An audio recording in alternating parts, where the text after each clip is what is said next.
dengan saya Subarnas. Kali ini saya akan berbagi pengalaman bagaimana cara membuat alat uap fisioterapi sederhana. Jadi alat uap fisioterapi sederhana ini gunanya adalah untuk menolong orang yang mengalami kesulitan dalam saluran pernapasan, seperti misalnya sesak napas karena alergi atau karena yang lainnya. Sehingga dengan menggunakan alat uap ini, saluran pernapasan menjadi lebih hangat, lebih lembab karena ada uap air yang mengalir melalui saluran pernapasan yang dipanaskan oleh alat pemanas ini yang diisi oleh air. Nanti akan lebih jelasnya kita lakukan proses bagaimana pembuatannya sampai bagaimana cara penggunaannya. Oke. Action. Oke, adapun alat-alat yang diperlukan untuk pembuatan alat uap fisioterapi sederhana ini adalah yang pertama, kita memerlukan botol bekas air mineral ya, dengan pipa fleksibel bekas AC atau kita bisa beli dari toko peralatan AC. Yang kedua, kita perlu tabung ya, tabung penampung air ya, dan di bawahnya sudah dilengkapi dengan elemen pemanas yang nanti memiliki fungsi untuk memanaskan air yang ada dalamnya.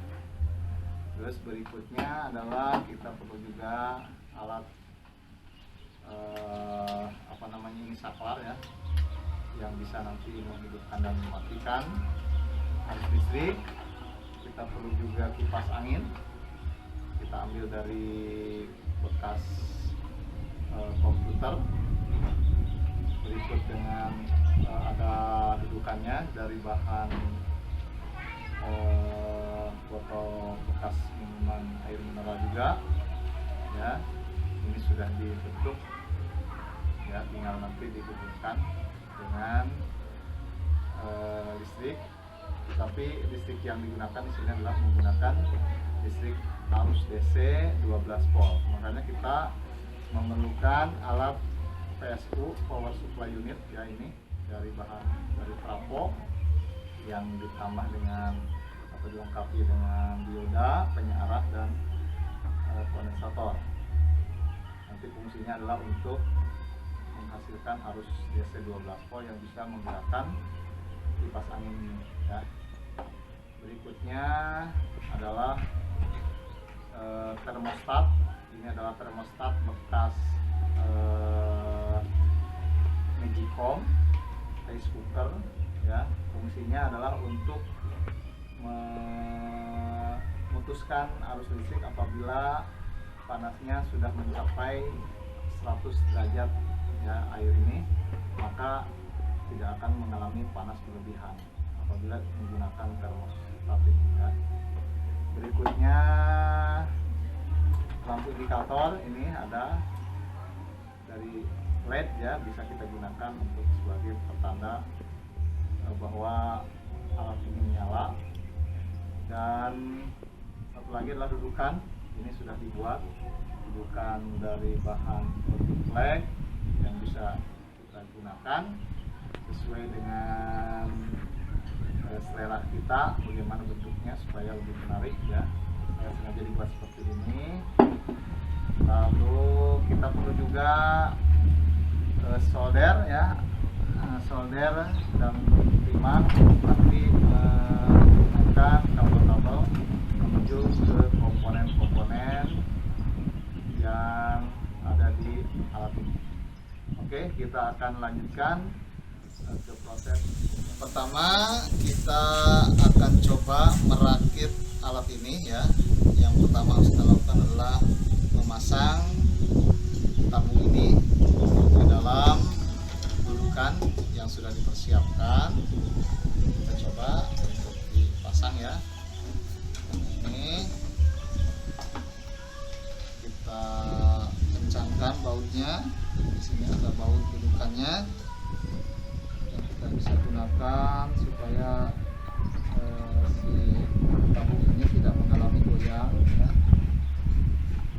Usahakan kita dalam pembuatan ini harus betul-betul aman, safety ya, supaya jangan terjadi hal-hal yang tidak diinginkan dalam rangka kita menolong pasien.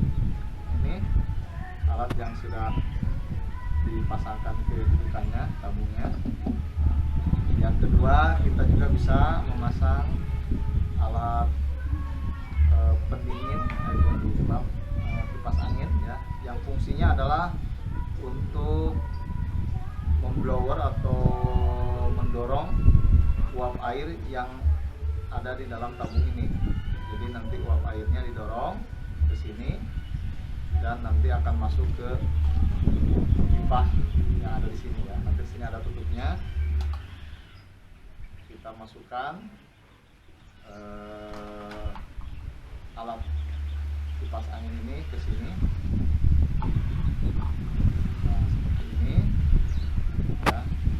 Nah, ini sengaja dibuat seperti ini, ada bolongan seperti ini. Tadinya si tabung ini atau si muk ini dalam keadaan utuh, sengaja diberi bolongan supaya ada saluran udara masuk ke tabung. Kita lanjut ke pemasangan termostat. Termostat ini harus menempel pada bagian tabung ini supaya termostat ini bisa berfungsi apabila terjadi panas berlebih. Ya, kita tempel di sini termostatnya. Nah, seperti ini. Kita tempel seperti ini. Setelah itu termostat ini kita akan hubungkan ke bagian elemen pemanas ya, dan yang satu lagi kita hubungkan ke saklar ya, ke sini, ke saklar. Lalu elemen yang ujung yang satu lagi, ujung dari elemen pemanas yang satu lagi kita hubungkan langsung ke saklar seperti itu. Ya, ini dihubungkan langsung ke saklar seperti ini misalnya ya, kita coba. Nah, seperti ini.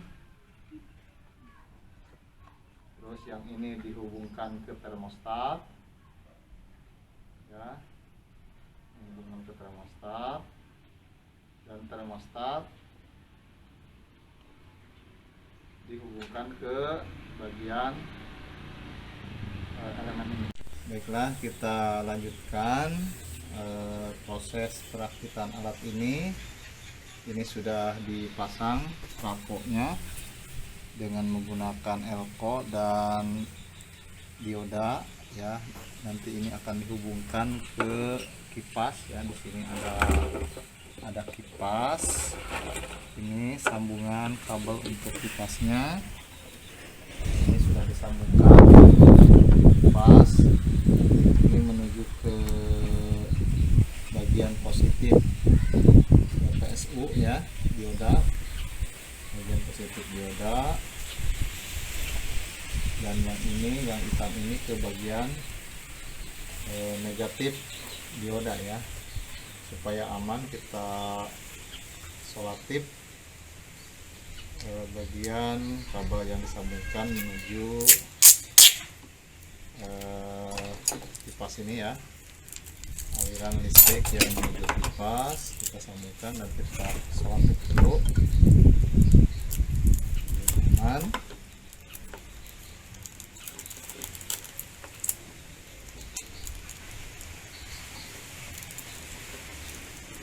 Usahakan ini solatifnya serapih mungkin ya, supaya jangan terjadi konsep hubungan singkat antara positif dengan negatifnya. Ini sudah disambungkan dan sudah disolatif.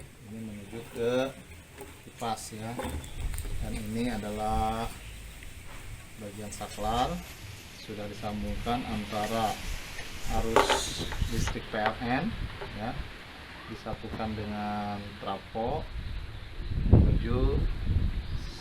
saklar dan menuju apa ini elemen ya. Terus yang satu lagi dari arus positifnya ini menuju ke elemen ya. Oke. Oke, yang dari arus PLN ya kita hubungkan ke saklar, dari saklar menuju ke elemen. Satu lagi yang dari PLN ya kita hubungkan ke termostat. Ini yang dari PLN ini, yang dari sini menuju ke termostat, dari termostat kita langsung hubungkan ke elemen. Jadi termostat ini fungsinya untuk memutuskan arus ketika terjadi panas berlebih ya. Sementara ini sudah disambungkan dari termostat menuju elemen, sudah selesai. Ini saklarnya kita pasangkan dulu di sini ya. Pasang seperti ini.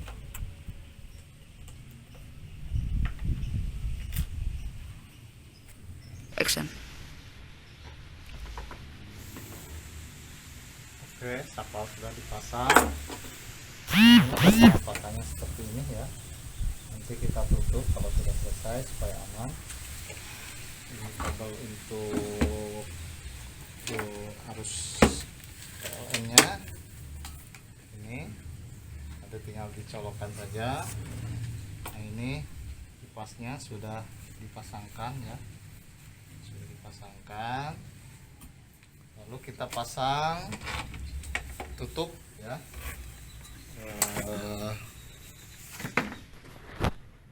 Tutupnya mana? Tutupnya kebetulan tabung ini tutupnya hilang ya.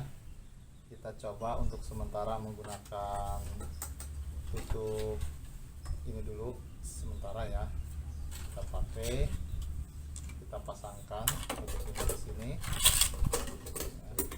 Nah, ini seperti ini. Ini untuk menuju ke hidung kita ya. Nah, jadi prosesnya adalah cara penggunaannya. Pertama, kita masukkan air ke sini. Masukkan air. Setelah dimasukkan air, kita tutup. Setelah ditutup, lalu kita nyalakan ya. Kita nyalakan ini ke bagian listrik PLN. Lalu kita nyalakan saklarnya. Ini ada saklarnya ya. Kita nyalakan. Setelah dinyalakan, air akan mendidih dan alat ini siap untuk digunakan ya. Baiklah, sekarang alat ini sudah selesai dibuat, tinggal kita akan mencobanya bagaimana cara menggunakannya. Jadi yang pertama, alat ini harus kita isi air dulu di sini ya. Kita masukkan air ke sini. Setelah itu kita colokkan stikernya ke PLN. Nah, seperti ini. Maka kita lihat di sini. Silahkan lihat di sini. Ini adalah kipasnya. Kipasnya akan menyala dan kita lihat di sini ada air. Ya. Nah, ini air ini akan mulai panas ya. Akan mulai panas. Kita tutup supaya nanti mengeluarkan uap. Nanti si uap ini akan terdorong oleh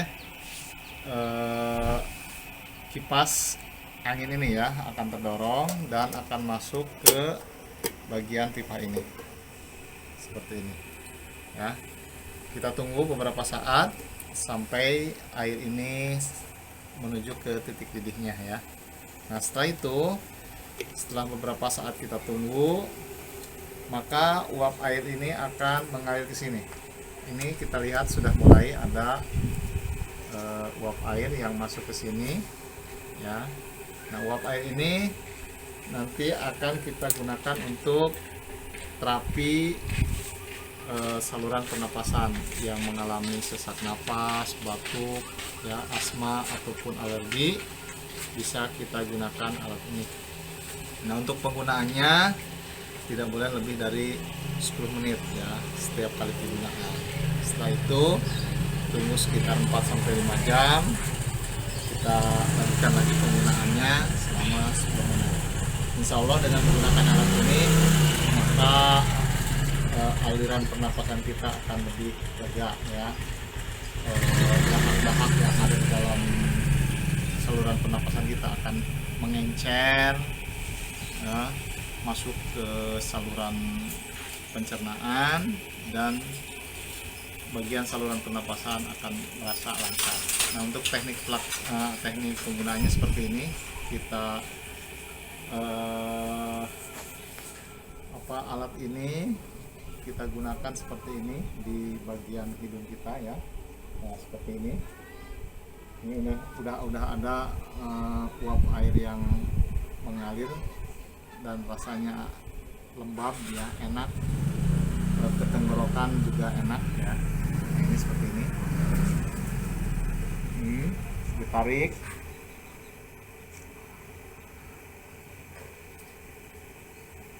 Seperti ini.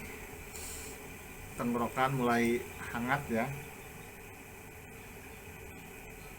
Ini manfaatnya sangat banyak sekali. Selain untuk saluran pernapasan juga, sebenarnya untuk telinga juga, bagian telinga bisa kita gunakan untuk mengencerkan atau melunakkan bagian kotoran telinga kita ya, sehingga kita bisa mengalami gangguan pendengaran. Ini bisa kita gunakan misalnya seperti ini ya, kita gunakan seperti ini ya. Tapi karena ini adalah fokusnya ke saluran pernapasan, kita gunakan untuk pernapasan. Oke, enak sekali ini rasanya ya. Dah. Itu saja yang dapat saya sampaikan, pengalaman saya bagaimana membuat alat uap fisioterapi sederhana ini. Mudah-mudahan bermanfaat bagi Anda yang melihat video ini, bisa dipraktekkan di rumah dan bisa digunakan untuk pasien-pasien penderita gangguan pernapasan. Terima kasih. Assalamualaikum warahmatullahi wabarakatuh.